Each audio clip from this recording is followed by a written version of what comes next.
Solve करते हैं question number 26।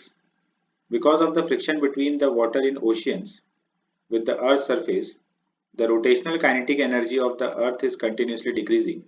If the Earth's angular speed decreases by 0.016 radian per day in 100 years, find the average torque of friction on the Earth.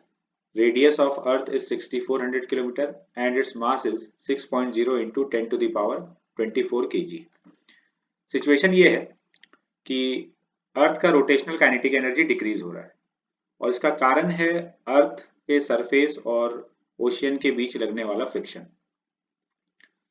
और हम लोग को बताना है कि फ्रिक्शन की वजह से कितना टॉर्क आ रहा है। तो टॉर्क हम लोग लिख सकते हैं इस एक्सप्रेशन से, torque equals to I alpha. तो टॉर्क अगर हम लोग को कैलकुलेट करना है तो moment of inertia I calculate करना है और एंगुलर एक्सेलरेशन अल्फा। तो पहले अल्फा फाइंड करते हैं। अल्फा हम लोग को क्वेश्चन में डायरेक्टली गिवन है 0.0016 radian per day in 100 years.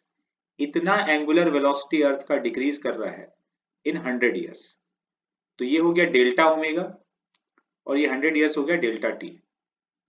तो एंगुलर एक्सेलरेशन चाहिए तो delta omega by delta T कर देंगे।